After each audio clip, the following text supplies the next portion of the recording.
Welcome to the Where's the Growth podcast. I'm your host, Ant Smith, and today we're going to be talking about corporate training and sharing your story. Let's dive right in. All right, so I recently just got back from a company-wide trip to Dallas, and let me start by saying, if your company or organization doesn't offer in-person trainings to help people do their job better, you're missing the boat. For two reasons. One, for the business, and two, for the individual.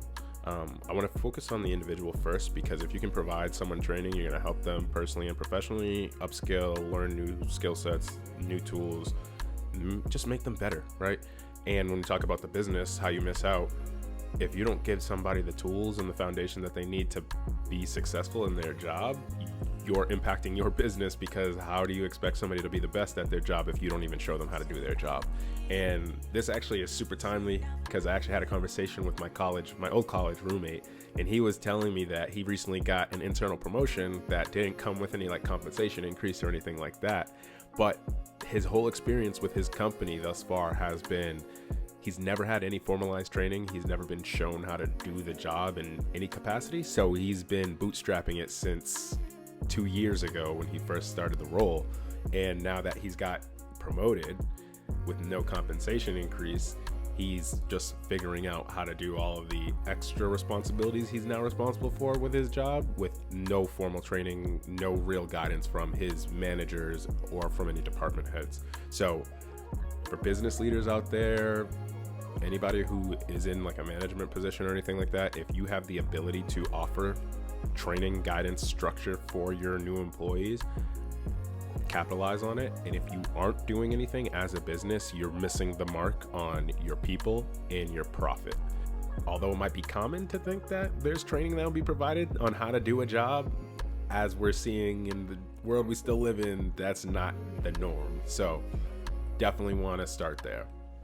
Now, thankfully, my organization or my company that I work for provides us that opportunity for collaboration, formalized training, as well as the opportunity to get in front of our leaders who have done the job, know how the job works, and can give us the blueprint on how to be successful in our roles. So I just got back from Dallas for a 2-day training where we got to hear from senior leadership as well as local leadership, from managers, regional managers, and then our C-suite as well. So we actually got some formalized training on how to do our job better and how we actually profit from that personally in the process. Now, there was a training that was conducted during this training session on day one that talked about the 5 C's, and it really focused on influence in interactions. Now, the 5 C's were categorized as composure, confidence, credibility, charisma, and connection. And one of the exercises that a few of the managers, or a couple of the managers I should say, had us do was actually rank what we believe our level of influence when it comes to interactions is, in terms of the composure, confidence, credibility, charisma, and connection. So they had us rank from 1 to 5, 5 being kind of the biggest area in which we feel we influence others, and then 1 being the lowest area that we influence others. And this was a really cool exercise to see, what do I believe is my communication style, and how do I influence others in interactions, whether it's people I know or don't know. What do I lead with, and which areas are kind of my least impactful naturally, right? So for me, confidence was my biggest scope of influence. That I lead with confidence, in the sense that that's my strongest influence that I have when I communicate with people, whether it's people I know or don't know. I lead with confidence first. And the least impactful, or smallest C, we'll say, that I had was actually composure, which I thought was super interesting, because composure being my weakest, we'll say, C of influence, and confidence are kind of interesting, because I lead with confidence, which means I'll carry a certain energy or belief when I have interactions with people. And composure, it's weird for me to even try to understand, because it's opposite sides of the spectrum, but I feel like they are one and the same when you talk about confidence and composure, because how could I walk into a room with confidence and not have composure? So it was interesting to see how they were two polar opposites. But I lead with confidence when I have interactions with people, so it's pretty cool to see that that's kind of like my biggest area of influence, and composure is my least area of influence. In hearing one of our leaders talk, he actually shared that there are three types of people. There are those who make things happen, there are those who watch things happen, and there are those who wonder what's happening. And I thought this was timely as well to hear coming from leadership, because I've always liked to think that I was someone that likes to make things happen and wants to make things happen, but I'm not gonna lie, I fall in between either of those, where I can make things happen. Sometimes I do watch things happen and watch how others do things before I take a leap of faith and go forward with things. And on the other side of that, sometimes I'm also clueless. Like, I have no idea what's going on, and I'm kind of just looking around me, figuring out what the heck's going on here. And this week, with this conference coming up, I actually had a big intention, and I had a nice conversation with my girlfriend about how I wanted to show up differently this time around with the training, because we get these trainings at least once a year.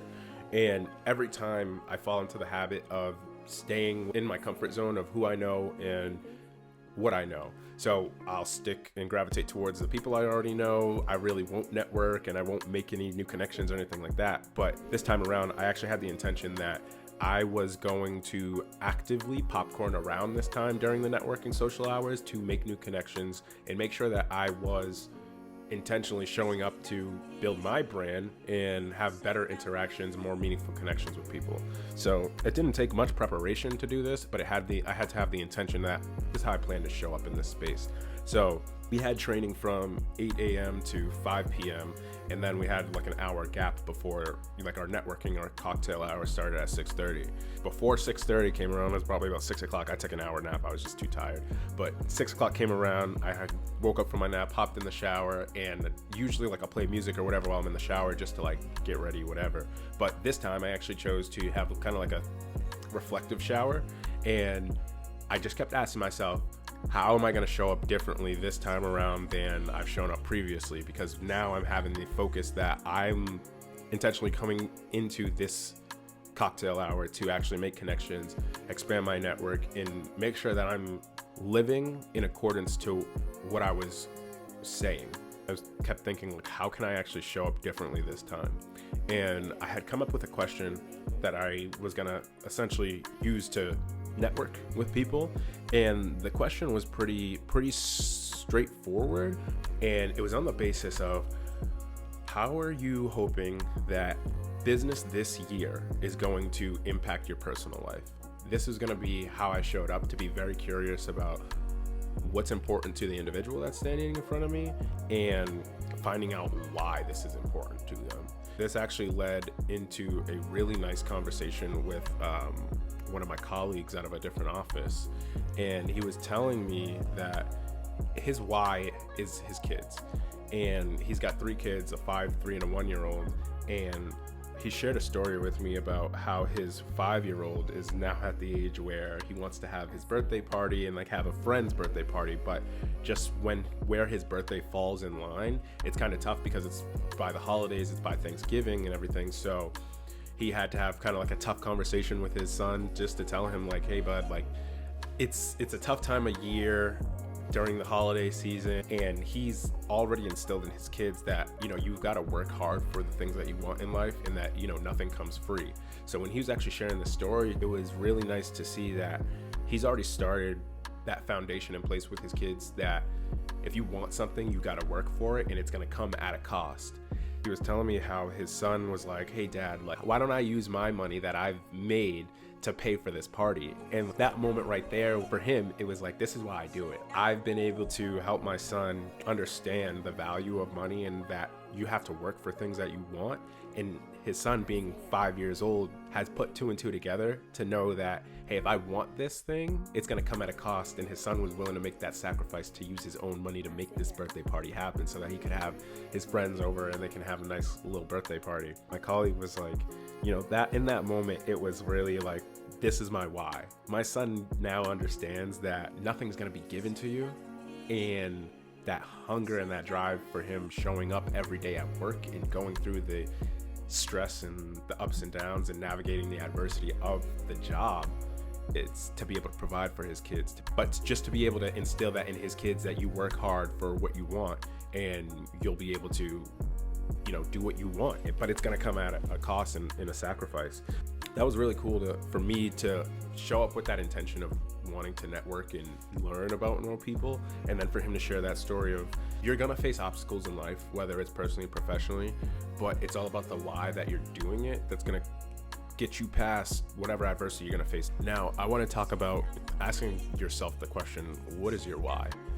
For me, my why's kind of changed, especially this year. I've set a personal goal for myself to sell a certain amount of revenue this year.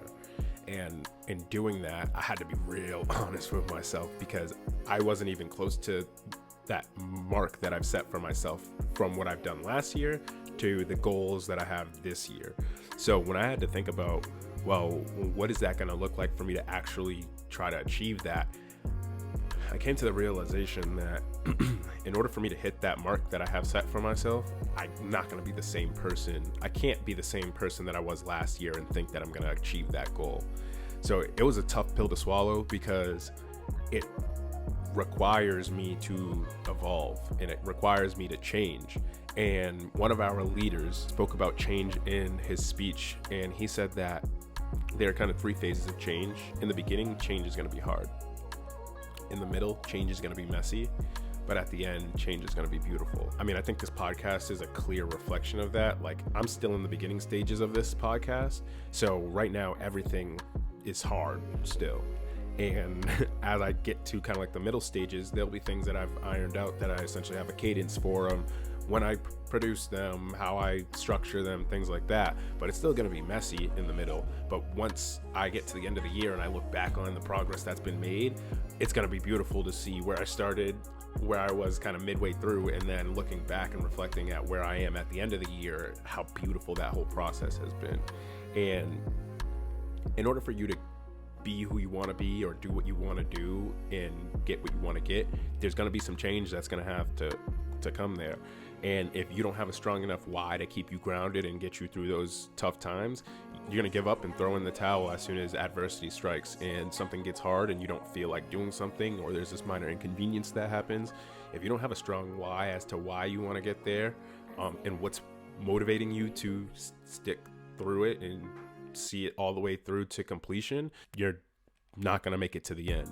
That in and of itself needs to be a clear and tough conversation that you got to have with yourself to understand, hey, when things get hard, like, why am I going to get through it? Why am I doing this in the first place? Understanding that there's going to be change that's going to happen and things are not going to be the same, and I have to be a different person to achieve whatever I'm trying to achieve. You got to know why.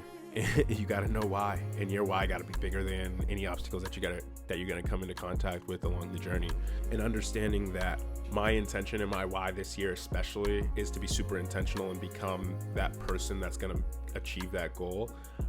I know that I have to show up each day with intention that I want to get better in this specific area each day, and that area could change from day to day, but if I'm getting 1% better every day, I'm going to be compounding to then at the end be closer to that person that I'm trying to be.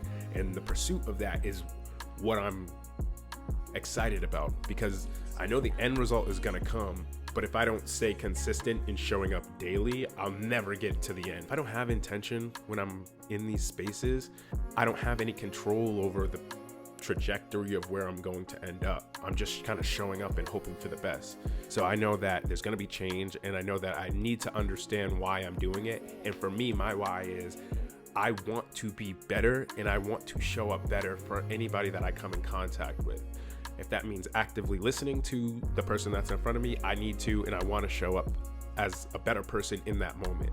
If I can support you, and if I can show up in that moment to be better and positively influence you, that's my why. I want to be a better version of myself today than I was yesterday.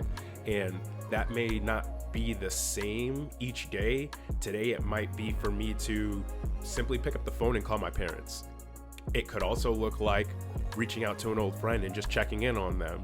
It doesn't have to be this big, huge change that you have to have, or a big, huge milestone that you have to have, but it just needs to be intentional, and it just needs to be 1% better than it was the day before.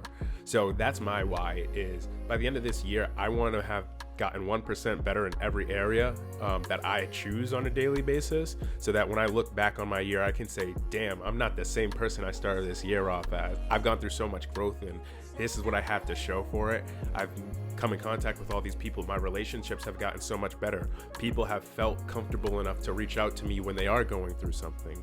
In saying that, another one of our leaders shared a story about helping people along the way. This was a really powerful moment in a story that she shared, and it didn't take long, and it wasn't anything like elaborate or anything like that, but she told the story of, there were two men, and there was one man who fell into a hole, and the other man kind of walked by him as he saw him in this hole. The man who was not in the hole actually jumped into the hole with the man that was stuck in the hole. And the first man, who was actually stuck in the hole originally, said, "What are you doing? Why did you jump into this hole? Now we're both stuck." And the second man said to the first guy that was in the hole, he said, "Hey, I've actually been in this hole before, and I can help you get out of it. I know how to get out of it." And that just hit me, because it just showed that there are going to be people that you come in contact with that are going through something or experiencing something that you may have gone through already. And so you, having that experience, are going to be equipped to help them out of that situation or circumstance. And it's up to you on whether you are going to extend that branch to actually get them out of that situation, or if you're going to choose to not do anything and keep walking by witnessing this person in this hole. You don't know what people are going through and are experiencing, and when you do acknowledge and see that, you have a choice that you can make in that moment, where you can stop and help them out of that hole because you've been through it, or you can choose to keep walking. This isn't to say that you have to help them or anything like that, but you have that choice. You can see somebody going through a situation or experience that you've navigated yourself, and you can choose to help them navigate that situation and get them out of that hole, or you can choose to keep going. The choice is yours. This also touches on your brand. Who do you want to be? What do you want the story of your life to be? When people think of your name, what do you want them to think of when they hear your name? How do you want to show up? And then the next question you got to ask yourself is, with who I want to be, and with the actions in the way that I'm showing up and the things that I'm doing right now, am I walking in alignment with that brand that I want to carry? And I think that it's important that you also ask people, both close to you as well as who aren't as close to you, but experience you and interact with you. I think it's important that you ask them to get a pulse check of like, hey, what do you think my brand is? And allow them to tell you, like, when you think of me, what comes to mind? Because if the answers that they give you aren't in alignment with who you want to be and how you think you're showing up, there's got to be another reflection that happens where you got to identify, okay, well, where am I missing the mark? How am I not showing up in alignment with who I want to be and how I'm actually showing up? And I mean, the last 2 days have just been super insightful and eye-opening, because I'm getting all of this insight and wisdom from these executives in my company that I have access to, who are vulnerable enough to share these experience and this insight and wisdom with me. And we all got the same message. Everybody that was a part of this training got the same message. But what we do then with that awareness and that intention that we had in that moment is completely up to us. Nobody's going to hold me accountable to take action on any of the things that I learned or that were said during that training. So that all comes down to me at the end of the day. So ask yourself, with the brand that you are trying to build for yourself and the story that you're trying to tell of your life, are you walking in alignment with that? And if not, what needs to change, and how do you need to show up differently to walk in that alignment and actually live that life that you want to live and be that person that you want to be? And with that, that's all I got this week. Love y'all. I'll see y'all next Sunday. I'm out.